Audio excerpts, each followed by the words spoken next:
Hai Sobat Investor, selamat datang di Islam Invest. Dan kali ini aku ingin cerita. Ini sebuah sharing ya, pemikiran dari saya sendiri sebagai salah seorang dari generasi milenial. Ya, jika kalian bertanya berapa usia saya akan kasih tahu di sini bahwa range saya masih di generasi milenial. Dan seperti milenial yang lainnya, saya merasa ada yang tidak beres dengan zaman sekarang, di mana ada kejadian-kejadian yang luar biasa tidak masuk akalnya yang dialami oleh masyarakat sekarang, khususnya generasi milenial. Ada banyak permasalahan yang mendera kita semua, dan tentunya masing-masing dari kita terus mencari solusinya. Dan ini adalah hasil pemikiran yang saya temukan. Dan uniknya, saya merasa Bitcoin adalah salah satu anugerah yang sangat besar bagi generasi milenial. Kita adalah generasi yang lahir di akhir tahun 80-an atau awal tahun 90-an. Dan ketika kita beranjak dewasa, ada banyak hal yang terjadi. Krisis moneter tahun 98 di Indonesia. Kalau di Amerika ada peristiwa 9/11, ada juga resesi besar tahun 2008 di Amerika. Ada juga era .com yang luar biasa besarnya juga di Amerika. Yang ternyata kejadian-kejadian besar itu sangat-sangat mengubah landscape dunia selanjutnya. Memang sih, selalu ada sisi yang berbeda selain ada kejadian-kejadian besar yang tadi, juga perkembangan yang luar biasa positifnya di era milenial kita ya. Dari zaman kita dulu waktu masih kecil, masih sangat manual ya. Gamenya masih menikmati permainan zaman dahulu. Tapi seiring dengan beranjaknya kita dewasa, kita mulai mengenal internet yang booming di seluruh dunia. Lalu smartphone yang mulai menjadi hal yang normal mulai sekitar tahun 2006. Dengan adanya BlackBerry, lalu mulai diluncurkannya iPhone ya, 2007 tepatnya. Lalu sekarang semua orang punya iPhone, semua orang punya Android. Ini adalah kejadian yang luar biasa positifnya sih kalau kita mau merenung sejenak. Lalu juga banyak aplikasi-aplikasi kekinian yang sangat mendukung hidup kita tentunya. Dulu nggak ada Gojek, kalau kita ingin pergi ke satu tempat ya kita naik ojek atau naik taksi. Saya pernah mengalami kok. Era dimana kita pesan Bluebird lewat telepon. Sekarang cukup lewat Gojek atau Grab saja. Dulu kalau pesan McDonald, ya lewat telepon. Kalau sekarang cukup lewat aplikasi saja. Booming aplikasi kekinian tentunya sangat memudahkan hidup kita. Jadi inilah kejadian besar yang banyak sekali dialami oleh generasi milenial, yang hal ini tidak pernah dialami oleh generasi-generasi sebelumnya. Namun, ada banyak masalah yang kebanyakan orang itu belum mengerti solusinya.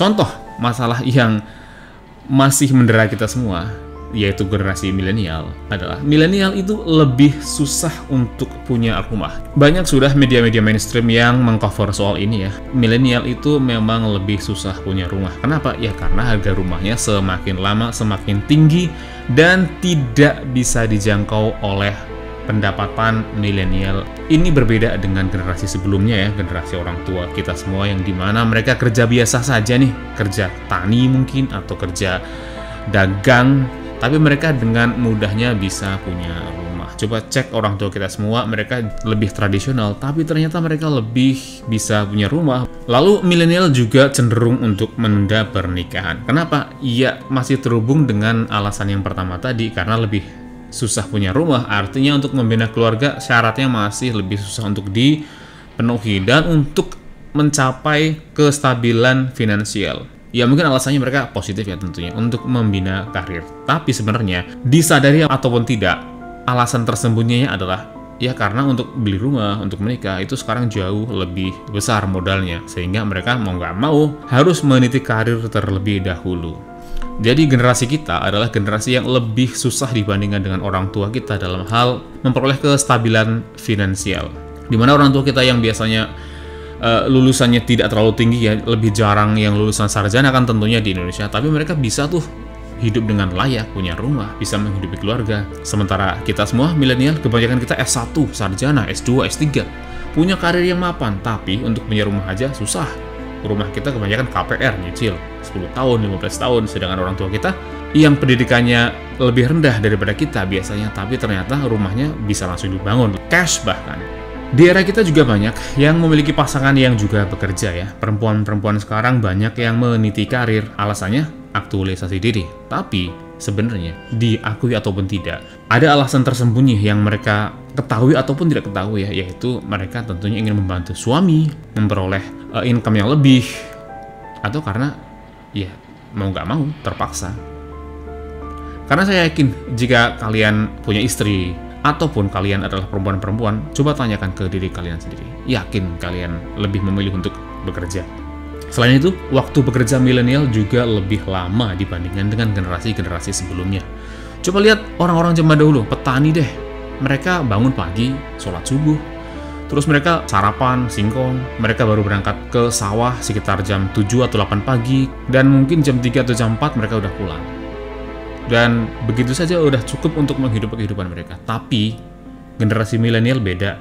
Berangkat pagi, masih gelap, naik angkot atau naik kereta, KRL. Kerja keras di kantor, kemudian pulang sampai sore, malam, bahkan sering lembur ya, bahkan nginep di kantor mungkin. Tapi ternyata secara finansial kita tidak lebih baik dibandingkan dengan orang tua kita. Apa yang salah? Hal ini juga memicu ya fenomena quarter life crisis. Di usia yang 25 tahun sekitar itu, milenial masih merasa belum memiliki jati diri, merasa belum mencapai suatu pencapaian yang berarti, merasa masih gini-gini saja. Padahal mereka juga bukan orang yang malas ya. Biasanya mereka sudah bekerja dengan keras, tapi merasa hasilnya masih kurang sesuai dengan ekspektasi, atau bahkan seakan berjalan di tempat. Milenial tahu ada yang tidak beres. Tapi masalahnya, mereka nggak tahu masalahnya apa. Mereka hanya tahu ada sesuatu yang beda di generasi kita, yang tidak ada di generasi sebelumnya. Tapi kebanyakan mereka tidak tahu masalahnya apa. Tentunya kalau masalahnya saja tidak tahu, solusinya juga pasti tidak tahu. Dan hal ini juga memicu maraknya fenomena healing dan juga larisnya buku-buku self-improvement. Mereka merasa nggak nyaman dengan kondisi mental mereka sendiri, Sobat Investor. Ada yang tidak beres dan ada yang perlu diperbaiki. Jadi masalahnya apa? Masalahnya tidak jauh dari kondisi finansial atau masalah keuangan. Dimulai dari sistem keuangan sekarang yang tidak stabil.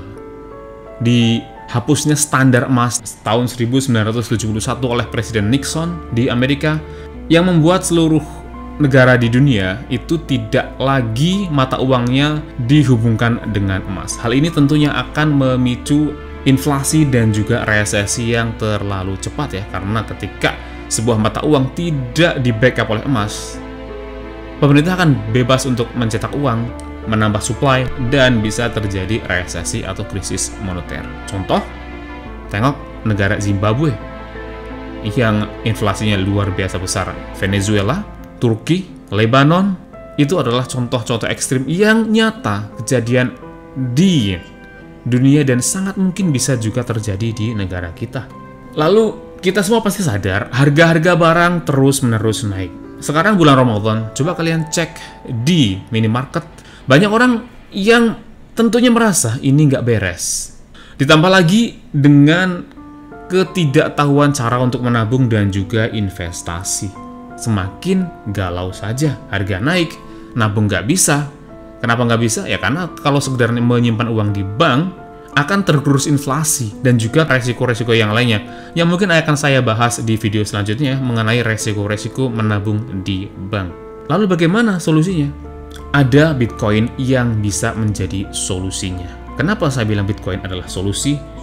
Karena untuk saya sendiri, saya sudah meneliti dan mempelajari dunia investasi cukup lama ya, sekitar tahun 2013 saya sudah mulai belajar investasi.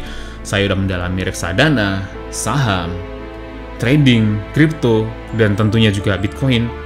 Berdasarkan apa yang saya pelajari, Bitcoin adalah salah satu solusi terbaik terhadap masalah yang sekarang dihadapi oleh generasi milenial, tepatnya. Sebenarnya akar dari permasalahan itu adalah soal finansial ya, susah punya rumah, akhirnya Milenial juga harus menunda pernikahan, meniti karir dan sebagainya, kerja lebih lama. Karena apa?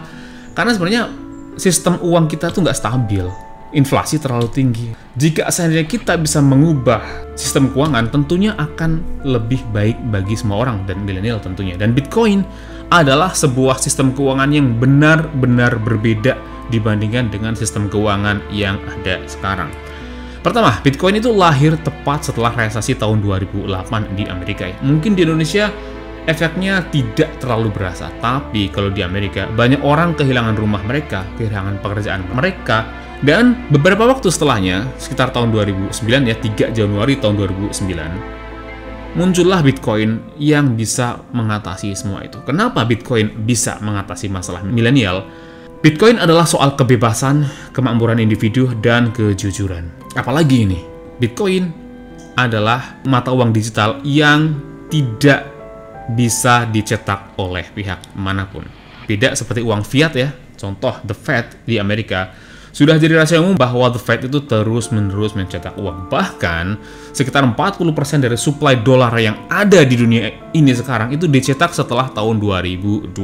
Betapa dahsyatnya pencetakan uang di Amerika tentunya. Kita bicara di Amerika saja, Sobat Investor. Tidak ada orang yang bisa mencetak Bitcoin. Satu-satunya cara untuk memproduksi Bitcoin ya dengan mining, yang bahkan Satoshi Nakamoto sekalipun mendapatkan Bitcoinnya dengan cara mining, Sobat Investor. Jadi tidak ada yang namanya pre-sale atau pre-mined, dan Bitcoin diterima global. Ya, coba kalian memiliki Bitcoin terus kalian terbang ke Amerika, tinggal di sana, kalian tinggal buka akun Coinbase dan transfer Bitcoin kalian dari wallet ke Coinbase dan jual di Coinbase, kalian akan mendapatkan dolar. Kalian bisa hidup di mana saja dengan Bitcoin. Ke Eropa, kalian tinggal ke Eropa, datang ke sana, dan kalian bisa jual Bitcoin kalian di sana, dan kalian akan langsung bisa mendapatkan mata uang setempat dengan Bitcoin kalian. Coba hal itu dengan emas. Kalian ke Amerika dan jual emas kalian. Apakah hal yang mudah? Tentu sangat-sangat susah kalau menurut saya untuk melakukan itu. Mungkin juga bisa kita bahas di video berikutnya ya, kenapa Bitcoin itu jauh lebih bagus daripada emas. Lalu Bitcoin itu suplainya sangat-sangat transparan, 21 juta, dan kita bisa mengecek siapa saja pemiliknya. Siapa di sini adalah wallet address-nya ya, dan juga setiap transaksinya itu bisa di-search dengan sangat transparan. Beda dengan uang fiat ya. Kalian tahu berapa jumlah uang fiat yang beredar sekarang? Tidak ada satu orang pun yang tahu pasti ya berapa jumlah M1, M2, M3, dan yang lainnya dalam bentuk bonds, surat utang, dan sebagainya. Semuanya sangat tidak transparan.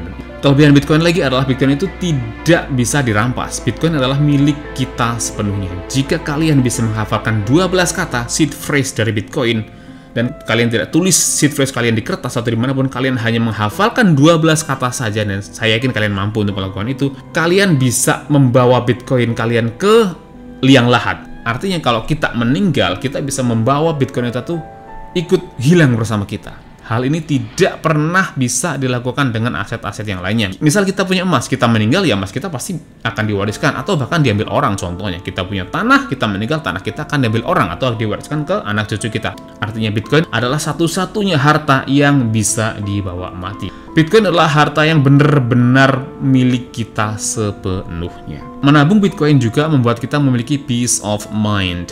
Ya karena hal di atas ya yang saya sebutkan tadi, jumlahnya jelas, 21 juta diterima global, sangat transparan dan milik kita, itu membuat kita tuh jauh lebih tenang. Ini adalah suatu hal yang tidak bisa dirasakan sebelum kita benar-benar memiliki Bitcoin. Efeknya sangat luar biasa Sobat Investor. Merasa memiliki peace of mind, ketenangan, ketentraman yang tidak pernah saya rasakan dalam investasi saham ataupun investasi produk apapun sebelumnya. Ini sangat berbeda. Itu yang membuat saya merasa bahwa Bitcoin itu adalah anugerah bagi milenial. Dan hal yang sangat luar biasa yang saya rasakan selanjutnya adalah Bitcoin menjadikan kita menjadi pribadi yang jauh lebih positif. Salah satu hal positif ketika saya mulai berinvestasi dan menabung Bitcoin adalah saya merasa lebih menghargai apa yang sudah dimiliki dan lebih hemat dan tidak konsumtif. Dan mungkin efek-efek positif yang lainnya akan saya jelaskan di konten selanjutnya Sobat Investor. Ketika kita sudah yakin bahwa nilai Bitcoin kita 10 tahun lagi, 20 tahun lagi akan bernilai jauh lebih besar dibandingkan dengan sekarang, efeknya sangat luar biasa Sobat Investor. Kalian akan merasakan sebuah kebebasan dan tentunya berbuah kejujuran dalam kehidupan kita. Bagi yang sudah berinvestasi di Bitcoin, apakah kalian merasakan hal yang sama? Tuliskan di kolom komentar ya, klik like dan subscribe jika belum, dan sampai jumpa di podcast berikutnya. Salam investasi.